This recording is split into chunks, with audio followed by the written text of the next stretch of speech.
Hey guys, Jeff Belzer. We're going to talk about everything that buyers should be doing, sellers should be doing, and how to invest in real estate. All right, so let's go ahead and start off with sellers. So what sellers should not be doing right now is don't sell to internet cash buyers.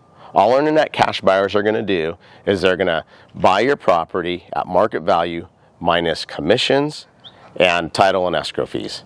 That's it. That's the best you can do. So you're probably going to lose, 40 or 50,000 on the sale of the property. But what you should be doing is getting the property prepped to look gorgeous. Paint, trim, floors, staging, finishing touches like hardware and lighting can add $100,000, 10-20% to the sale of your property. And this is going to increase your bottom line. Sellers should not be selling to cash buyers on the internet, and they should not be using discount brokers. Discount brokers aren't going to do anything to market or prep your property and show it in its best light. And the cash buyers online, they're going to lowball you. They're going to think you're saving because they're going to cut out commissions and title and escrow fees. But at the end of the day, you're going to be selling for 10 or 20% less than market value versus 10 to 20% more than what the current state of the house is in. Doing certain things like light embellishments, paint, flooring to create a nice backdrop where you can then stage the home, do embellishments like lighting and hardware can make all the difference, almost 10 or 20% above. That's key because what we're talking about is the swing. You're either way down here or way up here. So sellers should not be selling to iBuyers online or using discount brokers. We're going to address investments. So you take a property like this, for instance, which is R2 zoning out of high fire zone. It's a very unique property because it's a corner lot. So the whole strategy of I'm going to wait for things to crash, or I'm going to wait for things to change, or I'm going to wait for the rate to come down, that's not a good strategy right now because this property is for sale right now. And this is the type of property that can be driven in appreciation because of what you're able to do.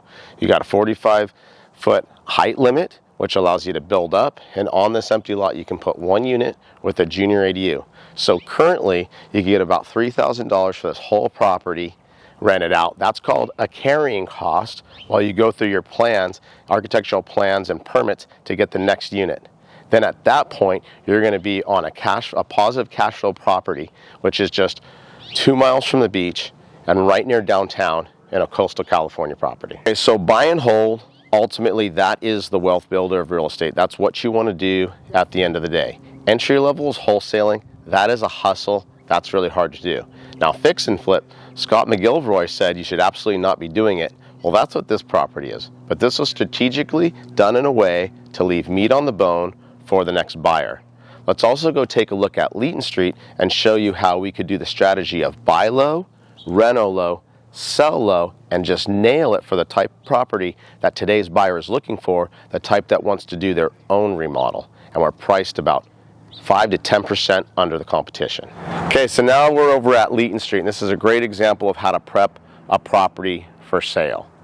Doing good colors on the paint, doing really nice floors, did a kitchen countertop, hardware, and just some little touches to make sure everything's working and safe.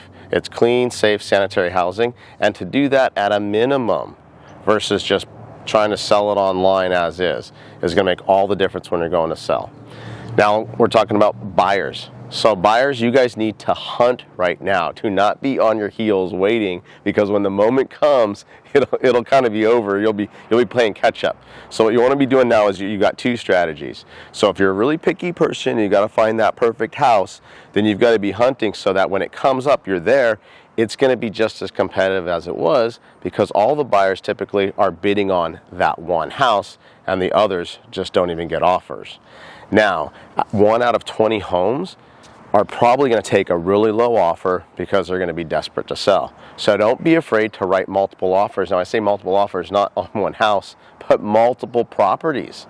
If you really need a deal, if that's what is going to get you off the fence, then get with an agent that is going to be excited about, okay, well, we're going to hurry up and get something open in escrow, because we're going to write on a lot of different properties. We're going to find where the deal is, not where we want it to be. So those are two strategies I suggest.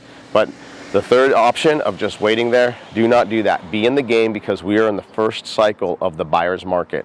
And if you're a buyer, get in the game, be there, pay attention to what's going on. All right, so sellers, if you guys want to maximize your profits, it's real simple. We've got to do the embellishments, we've got to stage HD, and we've got to do luxury brand marketing like Sotheby's.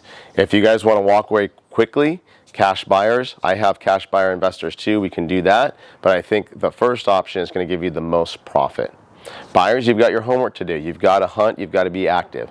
Whether you're working with me or another agent, be active in the game, don't be waiting, use the strategies I gave you, and we'll see you in the neighborhood.